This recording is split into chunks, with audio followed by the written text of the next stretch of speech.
I'm David Gower, and this is my latest contribution to the great history of cricket literature. It's called David Gower's 50 Greatest Cricketers of All Time. It's exactly what it says on the tin. Now you might think something like that is an absolute doddle. I can tell you it's an absolute nightmare. Of all the cricketers I've played with, all the ones that have graced the game in the course of its history, which goes way back over 100 years anyway, to try and nail it down to just 50, it's incredibly hard. I did this in collaboration with a friend of mine called Simon Wilde from Sunday Times, with whom I've collaborated before on my last autobiography.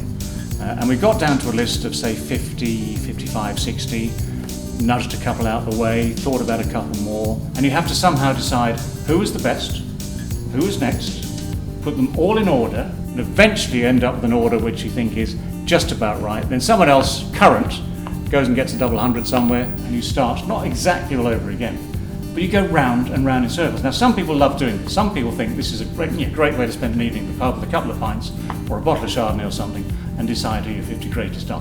When you've got to end up in something like this, and it's going to be on record, in black and white, you've kind of got to take it seriously. And we had to decide, for instance, now, are we going to use Test cricket as the benchmark? Are we going to say that the great ODI players, the great T20 players in the last 10 years or so? How do we weight all this? And for me, actually, I still reckon that Test cricket is the most important. Obviously, those that go way back only have the chance to play international cricket as Test cricket. The modern cricketer plays Test cricket, plays one-day international cricket, plays T20 cricket, and there are some extraordinary players about now, some of whom, of course, make the list. You can't give names away, although Sir Ian Botham is in there. He has to be because he's a great mate of mine, and if I'd left him out entirely, my life would not be worth living. But where he is, I have to find out by looking at this.